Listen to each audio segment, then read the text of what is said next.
അത് കുഴപ്പമില്ല മോളെ, അതൊന്നും പ്രശ്നമില്ല. അവരിപ്പോ വീട്ടിലത്തെ വിശേഷങ്ങളൊക്കെ ചോദിച്ചല്ലേ അതൊന്നും കുഴപ്പമില്ല. എനിക്ക് അത് വിഷമമൊന്നും ആയിട്ടില്ല മോളെ, അതൊന്നും പ്രശ്നമില്ല.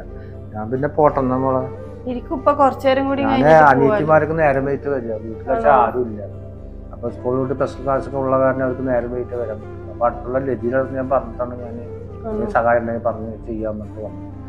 അപ്പൊ ഞാൻ പോട്ടെ, ഇനിയിപ്പോ ഇവിടെ നിന്ന് നേരം വൈകിട്ട്. അപ്പൊ മോൾ പറയിട്ടാ, മോളൊന്ന് പറയും പറഞ്ഞു. ഒരു മിനിറ്റ് നിക്കുവോ? എന്താ മോളെ? യശ്നം പറയണ്ട ഉപ്പത് കയ്യില് ഉപ്പത് വെച്ചോ. പിന്നെ ഉമ്മാന്റെ അടുത്തൊക്കെ എന്റെ അന്വേഷണം പറയുന്നുണ്ട് കേട്ടാ. ശരി, ഞാൻ ഇറങ്ങട്ടെ. ഞാൻ വരാ പറയുന്നുണ്ട് ഉമ്മാന്റെ അടുത്ത് കാണാന്. മോൾക്ക് ഒഴിവ് കിട്ടുമ്പോ വീട്ടിലേക്ക് ഉറപ്പായിട്ടും വരാം. ഉമ്മാനോട് പറയുന്നുണ്ടോ ഞാൻ വരുന്നുണ്ട് ഒരു ദിവസം കാണാനെന്നൊക്കെ.